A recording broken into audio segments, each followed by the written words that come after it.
தி legend Saravanan நடிக்கும் leader உலகமெங்கும் உங்கள் அபிமான திரையரங்குகளில் இன்று முதல். உதயம் பருப்பு வகைகள் சீக்கிரம் வைக்கிறதால கேஸ் செலவும் மிச்சம், நேரமும் மிச்சம். Presta Premium Women's Wear. Let your body love it. ஒரு கல்யாணம் ஆகி 2 குழந்தை பெற்றிருக்கீங்க. அவர் உங்களை விட்டுட்டு போயிருக்கிறாரு. அந்த விட்டுட்டு போன நேரத்தில் உங்களுக்கு எப்படி இருந்தது? அது ரொம்ப வலி, நிறைய ஆயிடுச்சு. ரொம்ப வலி. அதாவது எல்லாருமே கை இதெல்லாம் கிழிச்சிக்குவாங்க. ஆனால் நான் அந்த வலிலையும் ஒரு சுகத்தை தேடினேன். என்ன தெரியுமா? மெழுகுவத்தி பற்ற வச்சு கையில் வச்சு ஊற்றிக்குவேன். நம்மளால அவருக்கு எதுனா ப்ராப்ளம் வருது சொல்லிட்டு நீங்கள் என்ன முடிவு எடுக்கிறீங்களோ எடுங்க அப்படின்னு. அப்புறம் பார்த்தா அவர் ஒரேடியாக முடிவு எடுத்துகிட்டு போயிடுவாருன்றது நான் யோசிக்கல. நான் என்ன சொன்னேன்னா, நீங்கள் பேசுங்க, ஃபோன் பண்ணி பேசுங்க, வாரத்தில் ஒரு நாள் பார்த்துட்டு போங்க, இல்லை நாங்கள் வரோம், எங்களை பார்த்துறோம், இதுதான் சொன்னோம். ஆனால் அவர் ஒரேடியாக பிளாக் லிஸ்ட்டில் போட்டார். எல்லாத்தையுமே நம்பர் எல்லாத்தையும் பிளாக் லிஸ்ட்டில் போட்டோடனே எனக்கு ரொம்ப ஹர்ட் ஆயிடுச்சு. உடனே ஒரு மொத்தமாக அப்படியே கருப்பாக்கிட்டு போயிட்டாரு. திடீர்னு அந்த உறவு நம்மளை விட்டு போகும்போது அது எவ்வளோ பெரிய கஷ்டம். வேறு யார்கிட்ட போய்ங்க நான் பேச முடியும்? வேறு யார்கிட்ட போய் நான் கேட்க முடியும்? பசங்க முகத்தெல்லாம் பார்த்துட்டு இருந்தேன். நான் பசங்க முன்னாடி அழுவ மாட்டேன், ரொம்ப ஃபீல் பண்ணுவானுங்க. அப்போ சின்ன பசங்கள்ல கேட்பாங்க, அப்பா ஏன் வரலம்மான்னு கேட்பாங்க. அவங்களுக்கு தெரியாது அப்பா ஏம்மா வரலன்னு கேட்பாங்க. அப்பாவுக்கு ஏதோ வேலை இருக்குதா அதனால வரல, அவ்வளோதான். இப்படியே தான் கிட்டத்தட்ட ஒரு 3 மாதமாக அப்படியே தான் ஓட்டினேன். எங்கள் சின்ன பையன் ஸ்கூலில் 10th 8th ஏதோ பிரச்சனைன்னு சொல்லி ஃபோன் பண்ணி, அப்பப்பா இந்த மாதிரி ஸ்கூலில் சின்ன சண்டே ஆயிடுச்சுப்பா வாங்கப்பா அப்படின்னும் போது, நீ யார், நீ ஃபோனை வை அப்படின்னு சொல்லி. யார் நீன்னு கேட்டார். ஆமாம், யார் நீ ஃபோனை வை அப்படின்னு சொல்லிட்டு ஃபோனை கட் பண்ணிட்டார். அது அவனுக்கு ரொம்ப அது வலி உருவாகி விட்டுச்சு. இப்போ பசங்க அப்படின்னாலே இது எங்கள் சித்தப்பா வாங்கி கொடுத்தாங்க, இது எங்கள் சித்தி வாங்கி கொடுத்தாங்க, எங்கள் ஊர்லேருந்து எங்கள் பாட்டி கொண்டு வந்தாங்க, அப்படி இப்படின்னு எதையாவது கொண்டு காமிப்பாங்க. அவங்க சொல்லியிருக்காங்களா, ஏம்மா நம்மளுக்கு யாருமே இல்லை, எங்களுக்கு யாருமே எதுவுமே வாங்கி கொடுத்ததில்லை அப்படின்னு ஏதாவது சொல்லி அழுதுருக்காங்களா உங்ககிட்ட? எங்கள் பெரிய பையன் ரொம்ப ஃபீல் பண்ணியிருப்பான். இந்த லாக்டவுனில் அவன் 9th படிச்சுட்டு இருந்தான். 10th அப்போ பார்த்தீங்கன்னா நாங்கள் ஐசெஃப் ரயில்வேல நான் ஒரு ஹவுஸ் கீப்பிங்கில் ஸ்க்ராப்பு வேலை பார்த்துட்டு இருந்தேன். அப்போது மாத சம்பளம் அது. அப்போது நான் விட்டுட்டு வந்த ஸ்டேஜ். அப்போது பார்த்தீங்கன்னா வந்துட்டேன், எதுவுமே ஒன்று கூட கிடையாது. ஒரு 1000 ரூபாய் வீட்டுக்கு வந்துட்டேன், வாடகைக்கு அந்த வீட்டில் இருந்தேன். ஒரு 2 பேருக்கு என்னோடய ஃப்ரெண்ட்ஸுக்கு கால் பண்ணி நான் சொன்ன உடனே அவங்க கொஞ்சம் சமைச்சி சாப்பிட பாத்திரம், அப்புறம் கொஞ்சம் மளிகை சாமான், அப்புறம் பசங்களுக்கு எனக்கெல்லாம் ட்ரெஸ்ஸு இதெல்லாம் கொஞ்சம் எடுத்துகிட்டு வந்து கொடுத்தாங்க. என் ஃப்ரெண்ட்ஸ் இன்னும் இருக்காங்க, எடுத்துகிட்டு வந்து கொடுத்தாங்க. ஏன்னா அவங்களெல்லாம் இந்த இடத்துல சொல்லணும், பழசு என்றைக்குமே மறக்கக்கூடாது. எடுத்துகிட்டு வந்து எனக்கு கொடுத்தாங்க. அதே மாதிரி இன்னொரு ஃப்ரெண்டு நான் கீழே படுக்க மாட்டேன், அவளுக்கு நல்லா தெரியும், அதனால் அவள் எனக்கு பெட்டு வாங்கி கொடுத்தா. தரையில் படுமா, தரையில் படுக்காத, பெட்டு கீழே போட்டு படு அப்படின்ட்டு. அந்த மாதிரி இருக்கும்போது லாக்டவுன் வந்துச்சு.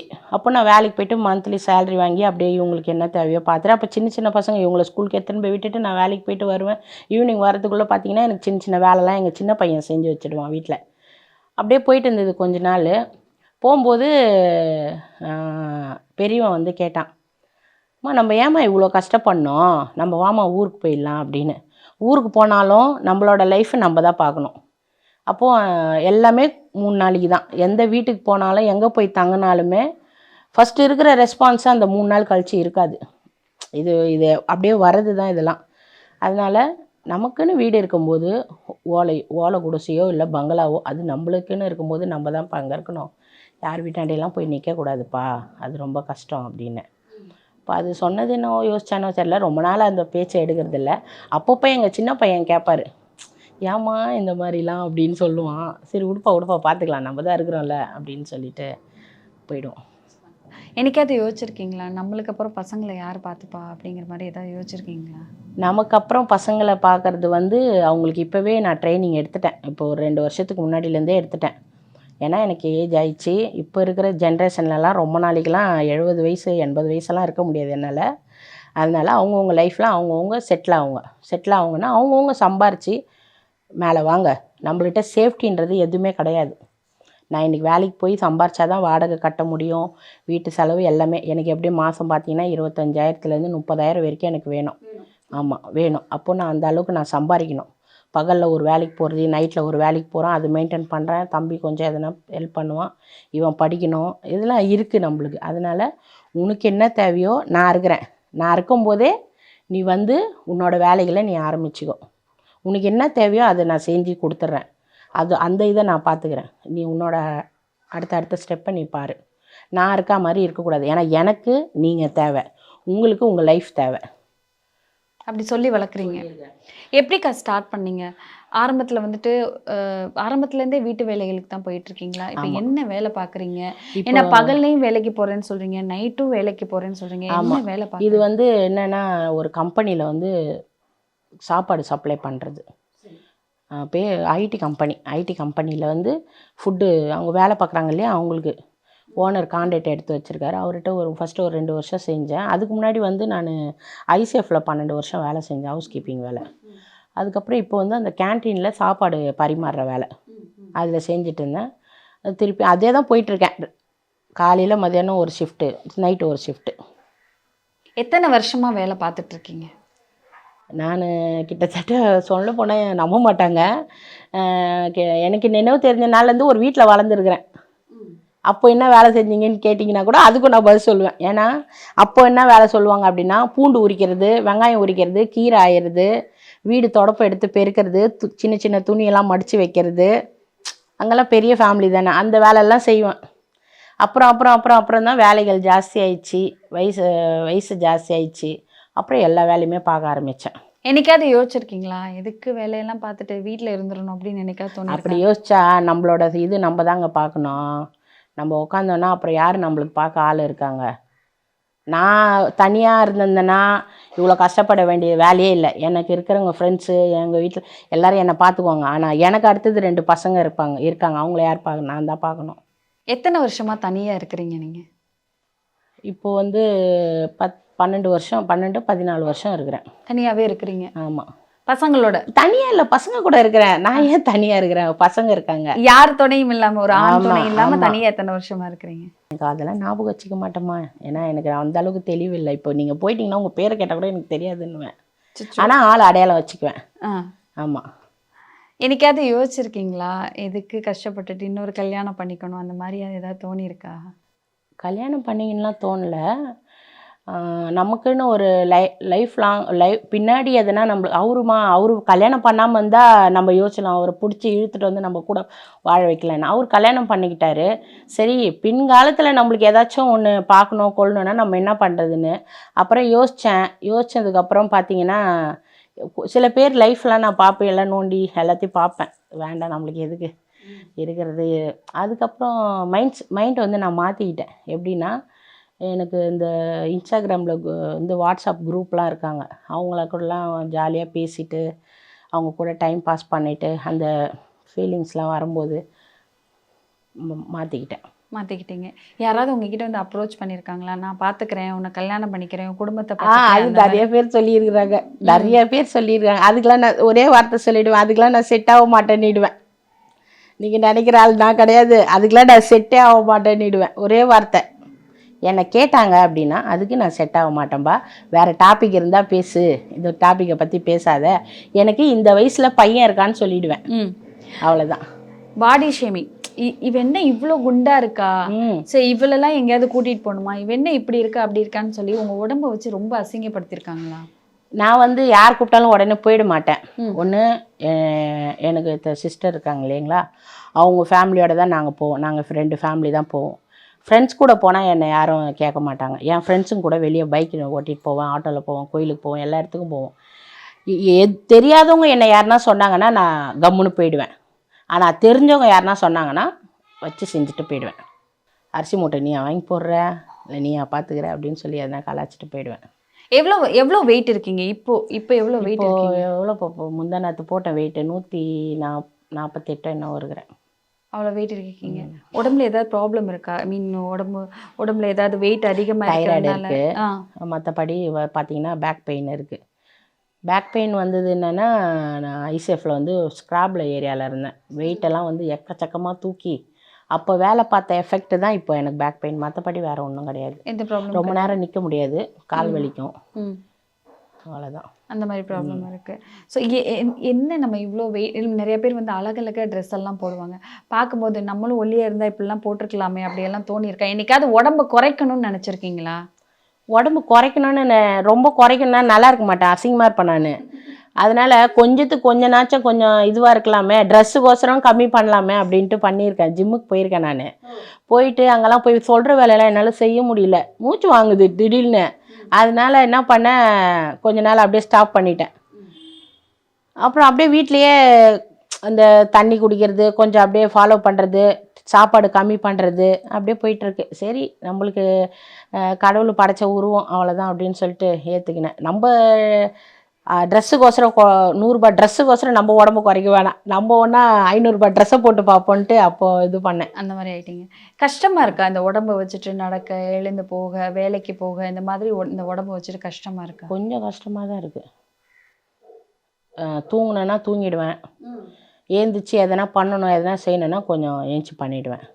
மற்றபடி வீட்டிலன்னு பார்த்தீங்கன்னா, வீட்டில் வேலை வந்து எங்கள் சின்ன பையன், எங்கள் வீட்டில் இருக்க வச்ச சிஸ்டரு இதெல்லாம் பார்த்துக்குவாங்க.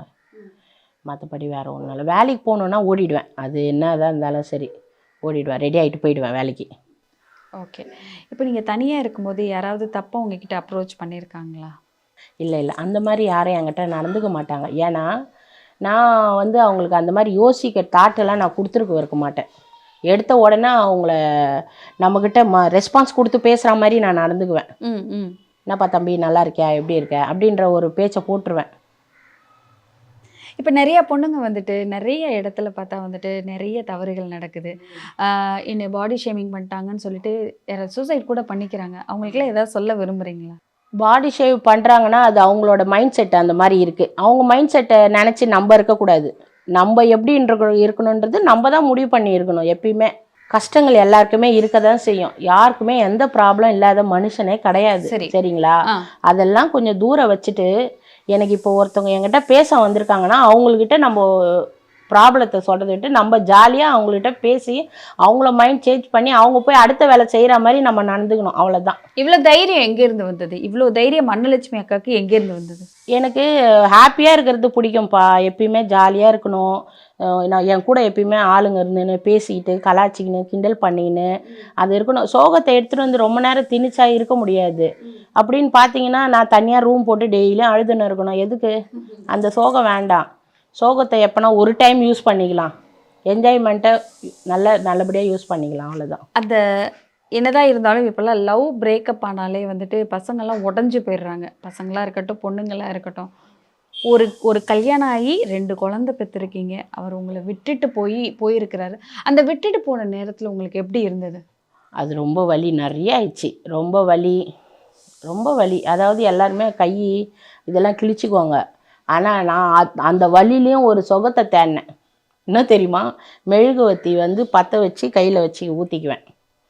ஏன்னா அந்த விஷயத்தை நான் மறக்கிறதுக்கு அதை பண்ணேன் நான்.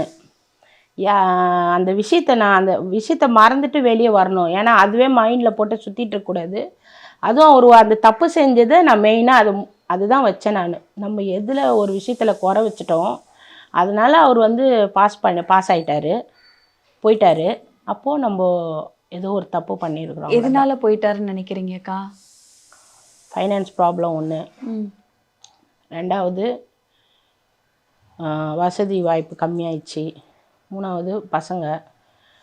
அவர் வந்து ரொம்ப அழகாக இருப்பார், ரொம்ப அழகாக இருப்பார். இல்லை இப்போ வீட்டுக்காரை விட்டு கொடுக்க மாட்டேறீங்க? ரொம்ப அழகாக இருப்பார். என்ன சொல்லுவாங்கள்ல, ஒரு 6 மாதம் வாழ்ந்த வாழ்க்கை கிடைச்ச சந்தோஷம் 60 வருஷம் ஆனால் கூட அந்த சந்தோஷம் கிடைக்காது. அந்த மாதிரி நான் பார்த்துக்கினாரு. கொஞ்சம் எல்லாமே நான் பார்த்துக்கினாலும் அவர் என்னை பார்த்துக்கினார். அந்த ஒரு நாள் விட்டு கொடுக்க முடியல என்னால். இல்லை நீங்கள் அந்த ப்ரோக்ராம்லேயே சொல்லியிருப்பீங்க, அம்முன்னு கூப்பிட்ட வாயால் நீ வேணாம் அப்படின்னு சொல்லிட்டு போய். ஆமாம், அவர் வந்து அம்முன்னு தான் நிறைய கூப்பிடுவார். அம்மு தான் நிறையா வாட்டி அம்முன்னு தான் கூப்பிடுவார். நான் வந்து எல்லா மாம்சன்னு நான் கூப்பிடுவேன். அவரை மாம்சன் தான் கூப்பிடுவேன். ரொம்ப கூப்பிட மாட்டேன், எப்போ நான் ஒரு டைம் கூப்பிடுவேன். அது அவருக்கு ரொம்ப பிடிக்கும். அதுக்கப்புறம் அந்த ஃபேட்டு கணக்குனா எனக்கு வந்து கொஞ்சம் 2வது தம்பி பிறந்த உடனே வயிறு வந்து கீழே இறங்கிருச்சு. ஆமாம், அதனால் என்னால் ரொம்ப ஹெவியாக ஒர்க் பண்ண முடியல, வேலைக்கு போக முடியல. அப்படியே கொஞ்சம் அவர் down சமைச்செல்லாம் ஆயிடுச்சு. கொடுத்துருக்குறாரு அவங்களுக்கு? ஆ சமைச்செல்லாம் கொடுத்துருக்காரு. தக்காளி சாதம் செஞ்சு கொடுத்துருக்காரு, பிரியாணி செய்வார், முட்டை தொக்கு வச்சு தருவார். இப்போ 2வது தம்பி ப்ரெக்னெண்ட்டாக இருக்கும்போது கேக் ஷாப்பில் வேலை செய்யும்போது வாமிட் எடுத்துனே இருந்தேன். அப்போது அவர் வந்து இது அது என்னது ஃப்ரூட்ஸு ஆப்பிளில் வந்து கேக் பண்ணி கொடுத்தாரு, வாமிட் எடுத்துன்னு இருக்கிறேன்னு. இல்லை, இவ்வளோ அவர் உங்களை விட்டுட்டு போயிட்டாரு, அவருக்கு ஒரு குடும்பம் இருக்குது, ஆனாலும் அவர் இதெல்லாம் பண்ணி கொடுத்துருக்காரு, இதெல்லாம் பண்ணி கொடுத்துருக்குறாரு அப்படின்னு சொல்லிட்டு ரொம்ப சந்தோஷமாக சொல்கிறீங்க. அவர் மேலே உங்களுக்கு கோபமே வரலையா? கோபம் வரலப்பா. அவர் வந்து ஒரு ஃபேமிலியில் இருக்கார். எனக்குன்னு பார்த்தீங்கன்னா நான் யாரை பற்றியும் கவலைப்பட மாட்டேன். எனக்குன்னு நான் போய் என்ன பார்த்து, ஆனால் அவர் ஒரு ஃபேமிலியில் இருக்கார். அம்மா அப்பா இருக்காங்க, அண்ணன் தம்பி இருக்காங்க, அக்கா தங்கச்சி மாமா எல்லாருமே இருக்காங்க. என்னால் அந்த வீட்டில் எந்த ஒரு பாதிப்பும் வரக்கூடாது. எனக்கு தெரிஞ்சது அது ஒன்று தான். நான் இருக்கிறது நான் இருக்கபடியே இருப்பேன். நான் அந்த பக்கம் போக மாட்டேன். அவர் திருப்பி வந்தால் ஏற்றுப்பீங்களா? கண்டிப்பாக. நடுவில் எங்கேயாவது பார்த்தீங்களா அவரை? நான் போவேன்ப்பா, போவேன். கோயில் இருக்குது, போய் பார்த்துட்டு வருவேன். உட்காந்துருந்தாங்கன்னா கலாய்ச்சிட்டு கிண்டல் பண்ணிட்டு கோவம் வரலையாக்கா? நம்ம கூட வாழ்ந்து ரசிச்சுட்டு வருவேன். அவரு என்னை அடிச்சுட்டு வேற மாதிரி பண்ணிட்டு போயிருந்தாருன்னா எனக்கு கோவம் வந்திருக்கும். அவர் நார்மலாகவே நல்லா பேசிட்டு நல்லா சாப்பிட்டுட்டு பேசிட்டு நான் வீட்டுக்கு போயிட்டு வரேன்னு சொல்லிட்டு போன உடனே பிளாக்ல போட்ட உடனே நான் நேரில் போய் கேட்கும்போது எனக்கு வேண்டாம், எனக்கு கல்யாணம் எதுக்காக உங்களை வேணான்னு சொன்னாரு? எந்த ஒரு காரணம் இருக்கும்ல, என்ன காரணம்? இல்லை, மேரேஜ் நீங்க குண்டா இருக்கீங்கன்னு வேணான்னு சொல்லிட்டாரா? மேரேஜ் ஆன அப்புறமும் பேசிட்டு இருந்தாருப்பா. மேரேஜ் ஆன அப்புறமும் ஆமாம், மேரேஜ் ஆனதுக்கு அப்புறம் ஆமாம் என்கிட்ட பேசிட்டு தான் இருந்தார். பசங்களை வந்து பார்த்துட்டு போயிட்டு இருந்தார். அதுக்கப்புறம் தான் அந்த சைடு ப்ராப்ளம் வருதுமா அப்படின்னு என்கிட்ட நார்மலாக சொல்லின்னு இருந்தார். ஆனால் அதை வந்து எனக்கு அந்த டென்ஷன் எடுத்துகிட்டு வந்து என்கிட்ட சொல்லும் போது எனக்கு அது ரொம்ப கஷ்டமாக இருக்குது. அவர் இதனால ஹர்ட் ஆகுறாரோ, நம்மளால் அவருக்கு எதுனா ப்ராப்ளம் வருதோ சொல்லிட்டு நீங்கள் என்ன முடிவு எடுக்கிறீங்களோ எடுங்க அப்படின்னு. அப்புறம் பார்த்தா அவர் ஒரேடியாக முடிவு எடுத்துகிட்டு போயிடுவாருன்றது நான் யோசிக்கல. நான் என்ன சொன்னேன்னா, நீங்கள் பேசுங்க, ஃபோன் பண்ணி பேசுங்க, வாரத்தில் ஒரு நாள் வந்து பார்த்துட்டு போங்க, இல்லை நாங்கள் வரோம் எங்களை வந்து பார்த்துறோம், இதுதான் சொன்னோம். ஆனால் அவர் வந்து ஒரேடியாக பிளாக் லிஸ்ட்டில் போட்டார். எல்லாத்தையுமே நம்பர் எல்லாத்தையும் பிளாக் லிஸ்ட்டில் போட்டோடனே எனக்கு ரொம்ப ஹர்ட் ஆயிடுச்சு. உடனே ஒரு மொத்தமாக அப்படியே கருப்பாக்கிட்டு போயிட்டார். கிட்டத்தட்ட ஒரு வாரம் வந்து என்னால் ஒன்றுமே என்ன செய்ய போகிறேன்றதே ரொம்ப இது ரொம்ப உக்காந்துட்டேன். நான்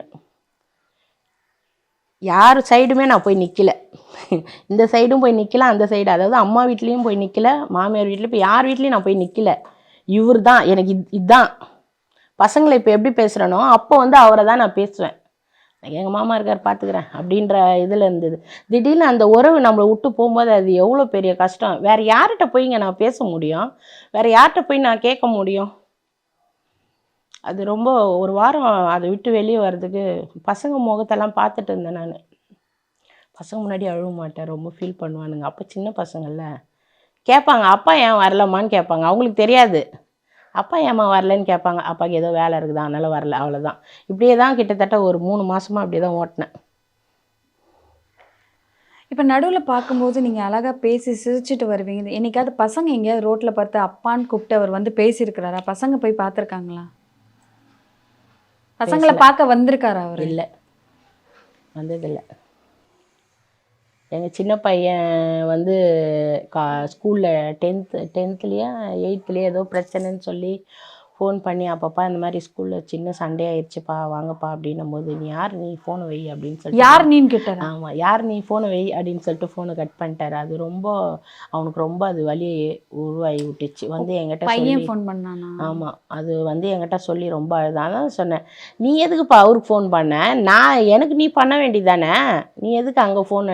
ஏன் உனக்கு அந்த மைண்டு திரும்பிச்சு? உனக்கு ஏன் அவர்கிட்ட சொல்லணும்னு தோணுச்சு ஃபஸ்ட்டு? அது தப்பாச்சு. அது அவர் ஏதோ வேலையில் இருப்பார், இல்லை வேறு எங்கன்னா இருப்பார், ஏன் அவரை டிஸ்டர்ப் பண்ணு? எனக்கு நீ சொல்ல வேண்டியதானே, அந்த மாதிரிலாம் இன்னொரு வாட்டி பண்ணக்கூடாது, எனக்கு நீ பண்ணு, நான் வரேன் அப்படின்னு. ஒருவேளை இந்த ஸ்கூலில் எல்லாருமே அம்மாவை கூப்பிட்டு வருவாங்க, அப்பாவை கூட்டிகிட்டு வருவாங்க, அதை பார்த்த உடனே நம்மளும் அப்பாவை கூப்பிடுவோம் அப்படின்னு தோணி அப்பாவை கூப்பிடுமான்னு ஏதாவது சொல்லியிருக்காங்க? 3வது படிக்கும்போது சொல்லியிருக்கான். 3வது படிக்கும்போது அப்போ நான் சொன்னேன், வரலைன்னா விடுப்பா, நான் தான் அம்மா வரேன்லப்பா. அது அவங்கள வந்து நான் அந்த அளவுக்கு யோசிக்கவே விட மாட்டேன்ப்பா. நான் போய் முன்னாடி நின்றுடுவேன். அது அவங்க வந்து என்கிட்ட அந்த கேள்வி கேட்டுற போகிறாங்களோன்னு பயந்துனே நான் போய் முன்னாடி போய் நின்றுடுவேன். எதுக்கு எடுத்தாலும் எதுனா ஒரு வார்த்தை எதுனா சொல்லும்போது, நான் தான் இருக்கேன்ல, அப்புறம் ஏன் வா போகலாம், அவ்வளோதான். நீங்க இருக்கீங்க அப்படின்னு ஒரு தைரியம் கொடுத்து. அவ்வளோதான். எந்த வயசுல இப்ப குழந்தைங்க எந்த வயசுல அவங்கள விட்டுட்டு போனாரு? கையில குழந்தைங்க எத்தனை வயசு? தேர்ட் செகண்ட் 2வது படிக்கும்போது. மூத்த பையன் எத்தனாவது படிச்சான்? 2வது. அவர் 6th படித்தார். ஆ 6th படித்தார். அவ்வளோதான். அப்போ தான் போனார். உங்க சொந்த பந்தம் யாருமே வந்து ஏன் இந்த பொண்ணை இப்படி தனியா விட்டுட்டு போயிட்டு அப்படின்னு யாருமே எதுவுமே கேட்கலையா? என்னை வந்து அதான் சொல்கிறேனே, என்னை வந்து சொந்தக்கார் கூட வச்சு என்னை வளர்க்கவே இல்லை. என்னை வந்து ஒரு வீட்டில் எடுத்துன்னு போய் விட்டு வளர்த்தனால எங்கள் சொந்தக்காரங்க எதனா ஒரு 5 வருஷம் கழிச்சு, ஒரு 3 வருஷம் கழிச்சு எதனா ஒரு ஃபங்க்ஷனுக்கு போனோன்னா அப்போ தான் சொல்லுவாங்க, முனிமா பொண்ணா? அம்மா அம்மா தாய் இல்லாத பொண்ணு தானே, பாவம் எதுவும் வளர்ந்துட்டால, எப்படியோ இருக்கிறாள்ல அப்படின்ற மாதிரி பேசுவாங்க. அம்மாவோட ஃப்ரெண்டு இருக்காங்க இன்னும். எங்கள் அம்மாவோட ஃப்ரெண்டு இருக்காங்க. அவங்க என்னை பார்த்தாங்கன்னா ரொம்ப சந்தோஷப்படுவாங்க. அம்மாவை எவ்வளவு உங்கள் மிஸ் அம்மாவுக்கு பண்றீங்க? ரொம்ப தைரியம் ஜாஸ்தி, ஆ. அதை விட நீ 2 மடங்கா இருக்கிற அப்படின்னு சொல்லுவாங்க. அவங்க உங்க அம்மா கூடயே இருந்தவங்க இருந்தவங்க, வளர்ந்தவங்க. அம்மாவை மிஸ் பண்றீங்களாக்கா? நான் அம்மா எனக்கு அம்மாவே மிஸ் பண்ணிட்டேனே, விட்டுட்டேனே நான். அந்த நேரத்தில் என்ன கை குழந்தை, நான் பிறந்த குழந்தை, நான் என்ன பண்ண முடியும்ப்பா? இப்போ எதுனா இருந்தால் அப்படியே தூக்கின்னு வந்து வச்சுக்கின்னு இருப்பேனே, எங்கேயும் விட்டுருக்க மாட்டேனே. அம்மா அம்மாவோட அரவணைப்பு, ஒரு பொம்பளை பிள்ளை அப்படின்னு சொல்லும்போது, ஒரு பெண் அப்படின்னு சொல்லும்போது அம்மாவோட அரவணைப்பு ரொம்ப முக்கியம். யாராவது அம்மான்னு கூப்பிடும்போதோ, யாராவது அம்மா பொண்ணு போகும்போதோ பார்க்கும்போது ஆசை வந்திருக்கா, இந்த மாதிரி நம்ம அம்மா இருந்திருந்தா நம்ம இருந்திருப்போமே அப்படின்னு சொல்லி ஏதாவது இப்போ இருக்கு. அப்போல்லாம் அதெல்லாம் தோணலை எனக்கு. தோணல? ஏன் அப்போ தோணலை உங்களுக்கு? அப்போ தோணலை அப்படின்னா, அந்த மாதிரி சுச்சுவேஷனில் நான் அதை தான் சொல்கிறேனே, ஒரு வீட்டில் வளரும் போது நம்மளுக்கு அம்மான்ற எண்ணம் நிறைய வரல. பாட்டி தான். ஏன்னா நாங்கள் அவ்வா தான் வந்து எனக்கு, அவங்க தான் வந்து எல்லா விஷயத்துலேயும் முன்னாடி நிற்பாங்க. நிற்கும்போது அம்மாவுக்கு அம்மா, பாட்டிக்கு பாட்டி, அவங்க அந்த மாதிரி வந்து நின்னாங்க. நிற்கும்போது அவங்க மேலே தான் எனக்கு மைண்ட் செட் இருந்தது. இப்போ அவங்க கொஞ்சம் எனக்கு இப்போ வயசாகி போச்சு. அவங்களுக்கு வந்து இப்போ வந்து 102 வயசு ஆகுது. இருக்காங்களா? இருக்காங்க. சரி. பாட்டி இருக்காங்க, திருவண்ணாமலையில் இருக்காங்க. அவங்களுக்கு இப்போ வயசாகுது. அவங்க என்னை இப்போ விட்டு ஊரோட போன அப்புறம் தான் வந்து சில விஷயம்லாம் இப்போல்லாம் யோசிக்கிறது. ரொம்ப யோசிப்பேன்ப்பா நான். யோசிக்கிறது எதுவுமே கெட்டதாக யோசிக்க மாட்டேன், நல்லதாக யோசிப்பேன். இதை இப்படி பண்ணால் அவங்களுக்கும் பாதிப்பு வராது, இவங்களுக்கும் நம்ம இப்படி பண்ணலாம், இவங்களுக்கு இந்த ஹெல்ப் கேட்குறாங்க அப்படின்னா நம்மளால் முடிஞ்சது செய்யலாம், அவ்வளோதான். ஆனால் அதை செய்யணும், அது ஒரு தாட் வச்சுருப்பேன். யோசிச்சிருக்கீங்களா? இந்த உடம்புனால நிறைய விஷயங்கள் நம்மளை விட்டு போயிடுச்சு, இந்த உடம்பு எதுக்கு நம்மளுக்கு இருக்குது அப்படி சொல்லி ஏதாவது யோசிச்சிருக்கீங்களா? இந்த உடம்புனால தானே, இந்த உடம்பு நான் பிறந்ததுலேருந்தே இருக்கிறது, இது எப்படிங்க நான் தப்பு சொல்ல முடியும்? சொல்ல முடியாது.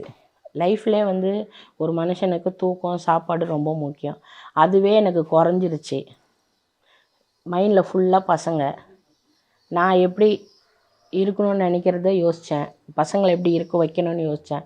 அதில் சில விஷயம்லாம் அடிப்பட்டேன். தூக்கம், சாப்பாடு. இந்த ஒரு விட்டுட்டு போன ஸ்டேஜில் வந்து சாப்பாடு ரொம்ப, மாத சம்பளம் இந்த 15ஆந்தேதி சம்பளம், 13ஆந்தேதி சம்பளம் வரும். பார்த்தீங்கன்னா அப்போது நான் ஒரு நாள் ஹோட்டலுக்கு கூட்டின்னு போயிடுவேன், ஒரு நாள் சினிமா கூட்டின்னு போயிடுவேன், ஒரு நாள் வீட்டில் சமைச்சு சாப்பிடுவோம். 3 வேளை சாப்பாடில் நாங்கள் வந்து ஒரு வேளை தான் நாங்கள் வந்து சாப்பிட்ருக்குறோம். சாப்பாடு கஷ்டப்பட்டிருக்கீங்க? நிறையா. அதாவது எங்கள் பெரியவங்க கூட எங்கன்னா ஃப்ரெண்ட்ஸுங்க கூட போயிட்டு அங்கெல்லாம் குட்டி குட்டி பசங்க பானிபூரி அதெல்லாம் சாப்பிட்டு வந்துடுவாங்க. எங்கள் சின்ன பையன் வந்து எங்கேயும் போக மாட்டான் என்னை விட்டுட்டு. எங்கேயும் அவன் போய் தங்கணும் கிடையாது, எங்கேயும் போனது கிடையாது. பெரியவனா கூட தெரிஞ்சவங்க ரூம்லலாம் போய் தங்கியிருப்பான், 1 வாரம் கழிச்சு வருவான், 1 மாதம் கழிச்சு வருவான். ஆனால் சின்னவன் என்னை விட்டு இப்போ 16 வயசு ஆகுது அவனுக்கு, என்னை விட்டு எங்கேயும் போய் தங்கினது கிடையாது. அந்த நேரத்தில் வந்து சாப்பாடு, இன்றைக்கி வடித்த சாப்பாடு இருந்ததுன்னா கூட ஒரு 2 நாள் அந்த பாத்திரத்தில் இருந்தால் கூட அதில் தயிர் ஊற்றி சாப்பிட்ருக்கான். அதெல்லாம் விடுமா பார்த்துக்கலாம், சாப்பிட்டுக்கலாம், அது நல்லதாம்மா இருக்குது அப்படின்னு சொல்லும். நல்லா இல்லை நைனா, ஊற்றிடு நைனா கூட கேட்க மாட்டான். நல்லா இருக்குமா, போதுமா அப்படின்னு. அந்த சேலரி வந்து அடுத்த மாதம் வர வரைக்கும் நாங்கள் வந்து அதை ரன் பண்ணோம். என் கூட வேலை பார்த்தவங்க எல்லாம் என்னை பார்த்துக்கினாங்கப்பா, ஹெல்ப் பண்ணியிருக்காங்க. ஆமாம். எனக்கு சாப்பாடு கட்டி எடுத்துகிட்டு வருவாங்க. பூ வாங்கி வச்சு விடுவாங்க கம்பெனியில். ஏன்னா நான் எல்லார் கூடயுமே ரொம்ப கேஷுவலாக பழகிடும். அது என்னவோ எனக்கு தெரியல. அது ஒரு gift மாதிரி எனக்கு கடவுள் கொடுத்துருக்காரா என்னன்னு தெரியாது. நான் ஒருத்தவங்கள்ட்ட எதனா ப்ராப்ளம்னு சொல்லணும்னு போனால் கூட அவங்க ப்ராப்ளம் சொல்லி அவங்கள சரி பண்ணி அமுச்சு விட்ருவோம். அப்புறம் யோசிப்பேன், அவங்களே இதை தாண்டி போகும்போது நம்ம தாண்ட முடியாதா? ஓகே பார்த்துக்கலாம். எவ்வளோ நேரம் தூங்குவீங்க ஒரு நாளைக்கு? இப்போலாம் தூக்கம் ரொம்ப கம்மியாயிருச்சு. அதாவது எப்போனா இப்போ வந்து பார்த்திங்கன்னா 6 மணிக்கு தூங்கணும், 5 மணிக்கு தூங்குறோன்னா 11:30 12 மணி வரைக்கும் தூங்குவேன். சப்போஸ் வேலை எதனா இருந்ததுன்னா அந்த தூக்கமும் போயிடும். சொல்லுங்க, அக்கா பற்றி சொல்லுங்க. அக்கா பற்றி என்ன சொல்கிறது? எனக்கு அக்கா இல்லை, அதுக்கு கடவுளை பார்த்து அக்கா கொடுத்துருக்காங்க. நிறைய பேர் சொல்லியிருக்காங்க, எதுக்கு நீ அது கூட இருக்கிற? நிறைய பேர் இல்லை, முக்கியமாக ஒருத்தங்க சொல்லியிருக்காங்க, நீ தனியாக இருக்கிறதா உனக்கு பெட்ரு, நீ அதை உன் வீடு விட்டு ஏன் நீ இங்கே இருக்கிற அப்படின்னு. ஏன்னா எனக்கு யாருமே இல்லையா, பாப்பா காலையில் போயிடுறாங்க, சாயந்தரம் வருவாங்க. நான் தனியாக இருந்து என்ன பண்ண போகிறேன்? இங்கே நல்லா அக்காட்ட பேசிட்டு அப்படின்னு நான் இருப்பேன். இப்போதைக்கு நான் இப்போ இருக்கிறேன்னா இவராங்க தான். தி லெஜெண்ட் சரவணன் நடிக்கும் லீடர் உலகம் எங்கும் உங்கள் அபிமான திரையரங்குகளில் இன்று முதல். உதயம் பருப்பு வகைகள் சீக்கிரம் வைக்கிறதால கேஸ் செலவும் மிச்சம், நேரமும் மிச்சம். Presta Premium Women's Wear. Let your body love it.